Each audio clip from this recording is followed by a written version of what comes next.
Salut à tous, on se retrouve aujourd'hui pour parler et analyser une société qui vient d'être intégrée dans le portefeuille de William Higgins. Alors William Higgins, on en a parlé à plusieurs reprises et la semaine dernière, j'ai fait une vidéo complète sur l'analyse finalement de sa méthode.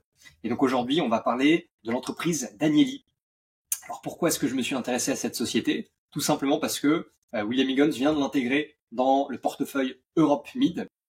Et donc je vous partage maintenant le report de septembre 2025, donc a été mis en ligne il y a quelques temps, et vous trouvez des reports mensuels, c'est assez intéressant. Et donc on voit effectivement dans les commentaires de gestion qu'au cours du mois de septembre, le fonds a renforcé un investissement dans la société Danieli, donc ça veut dire qu'ils étaient déjà préalablement investis et qu'ils ont décidé de se renforcer.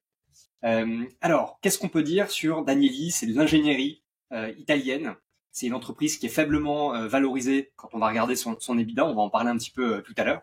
C'est une société assez discrète finalement, mais plutôt voilà, sous-valorisée. Donc c'est Danieli Officine Meccaniche. Alors je suis pas italien, donc je vous laisserai faire la traduction de tout ça. Mais c'est un acteur clé des équipements pour l'acier.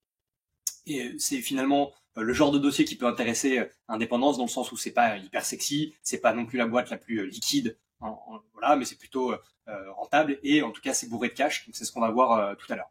Ce que je vous propose, c'est qu'on regarde un petit peu, on revienne sur les chiffres clés. On avait déjà traité dans une précédente vidéo un petit peu tous les critères pour venir analyser une société. On va essayer de voir ce que ça donne sur Danieli pour confronter la méthode de William Higgins par rapport à ce qu'il intègre ou ce qu'il renforce finalement dans son portefeuille. Alors, je vais vous partager la page de Danieli que vous voyez un petit peu plus. Donc, vous voyez, c'est des gros tonneaux d'acier là qu'on voit face à nous et c'est vraiment de l'industrie. Le site est plutôt bien fait, bien présenté avec pas mal de choses. On voit aussi qu'ils sont assez poussés vers la R&D. Donc, franchement, assez intéressant. Qu'est-ce qu'on peut dire sur Danieli? Ils font des usines pour l'acier, voilà, des laminoirs, des fonderies. C'est un pur business d'ingénierie de projet. Donc, il y a un élément hyper important à avoir en tête à ce moment-là, c'est qu'on est sur des sujets qui sont assez cycliques. Ce qu'il faut noter, c'est que l'entreprise a un carnet de commandes record entre 5 et 6 milliards d'euros, ce qui, grosso modo, lui donne à peu près 2 à 3 ans de visibilité, ce qui est quand même assez intéressant. Elle travaille sur toute la chaîne, ingénierie, automatisation, produits d'acier. En gros, il y a d'autres sociétés qui sont dans cette gamme-là et qui font un petit peu tout, le plus centré sur la métallurgie comme Andritz ou Siemens. Maintenant, on va peut-être parler un peu de chiffres parce que évidemment, c'est ce qui vous intéresse. Hein. Je vous connais, donc je suis sur Yahoo Finance, qui est évidemment complètement gratuit et pas du tout, il n'y a pas de sponsor ni rien évidemment. Hein. Mais comme ça, on va pouvoir regarder un petit peu ensemble les chiffres. Donc, on voit la market cap qui est à 2 milliards 90. On a un EBITDA qui est à 438 millions, résultat net de 120 millions. Voilà. Ce qui est intéressant de noter aussi, c'est le price to book, 0,86. Nous, on en parle souvent dans les vidéos avec Franck. Quand on fait de la recherche de sociétés plutôt deep value, on va rechercher des price to book qui sont inférieurs à ça pour garder aussi une marge de sécurité. Et souvent, on en parle au Japon et en Corée, on a des price to book qui sont entre 0,3 et 0,5, ce qui laisse une belle marge de manœuvre. Bon, là, on est à 0,86, ce qui évidemment montre que la société est probablement un peu sous-valorisée par rapport à ses actifs, mais pas forcément avec une immense marge de sécurité. Même si, a priori, la méthode de William Higgins, c'est plutôt d'aller chercher des boîtes de qualité, donc qui ont finalement une performance en termes de ROE, return on equity, très fort, et finalement une faible valorisation. Donc c'est ce qu'on va voir finalement juste après.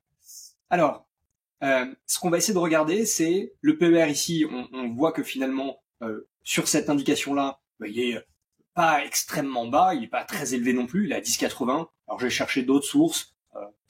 Voilà, ça peut un petit peu diverger, mais globalement on est sur cette tendance-là. Par contre, si vous vous rappelez la dernière vidéo que j'ai pu faire sur les indicateurs de William Higgins, vous voyez qu'il y a un autre indicateur qui est assez intéressant, qui est levé sur EBITDA. On en avait parlé. Levé sur EBITDA, finalement, c'est un bon indicateur qui peut nous dire si jamais la boîte se paye cher ou pas. Donc, on va essayer de regarder un petit peu ça. Aujourd'hui, on a un EV sur EBITDA qui est de 1,9. Donc, c'est effectivement très faible. Et qu'est-ce qui fait qu'elle a un EV sur EBITDA aussi faible? C'est là où il faut faire attention. C'est qu'il y a une trésorerie nette qui est très importante à hauteur de 2 milliards. Donc, il faut faire attention parce que est-ce que c'est de l'argent qui va être redistribué aux actionnaires ou c'est de l'actif courant? On va revenir là-dessus un petit peu plus tard. Sur les autres multiples intéressants ou ce qui peut être intéressant, il y a le free cash flow. Alors là, c'est un peu plus chaotique, 156 millions en 2024, quasi nul en 2025 à cause du BFR, donc des besoins en fonds de roulement et du CAPEX. Donc, faut faire attention parce que c'est des business qui sont assez volatile. C'est lié évidemment à la cyclicité, donc il faut regarder par rapport au cycle où est-ce qu'on en est. Donc c'est ça qui peut être évidemment intéressant.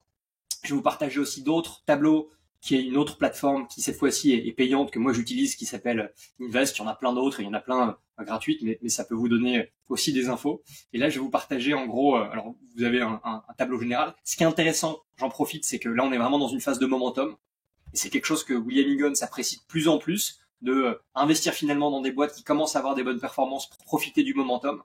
Avec Franck, on en parle souvent en se posant la question. Lui peut être assez dubitatif là-dessus parce que on ne sait pas pricer. Parler de momentum de marché, c'est très compliqué. Bon là, en l'occurrence, l'action a quand même bien quasiment doublé de valeur, voire même un peu plus depuis 2019. Et en tout cas, on voit que depuis quelques mois, il y a une belle progression. Donc, ce que j'ai envie de vous montrer, c'est les ratios pour regarder un petit peu où est-ce qu'on en est autour du ROS ou du ROE. Donc, d'abord, on voit ici que les marges sont pas exceptionnelles et par rapport aux critères de William Higgins, en général, d'aller chercher des marges qui sont au-dessus de 5%. Alors, on voit que la marge brute, quand même, si, est assez bonne. C'est plutôt la marge nette qui est un peu moins forte. Maintenant, on va s'intéresser en retour sur capitaux, qui sont bien meilleurs depuis quelques années, mais qui sont pas non plus exceptionnels. Voilà, on voit que on approche les 10%. Et en fait, quand on regarde la croissance annualisée des capitaux propres, c'est pas dinguissime quand on voit les autres années. Donc, est-ce que c'est un changement récent ou c'est lié au cycle? Et est-ce qu'il va y avoir un re-rating? C'est une question intéressante à se poser. Là, on peut voir aussi le ratio de distribution qui est pas énorme. Mais par contre, on voit que la liquidité est quand même assez importante. Donc, voilà ce qu'on peut dire sur Danieli. Globalement, c'est un bilan en béton armé, pas de dette et beaucoup de cash.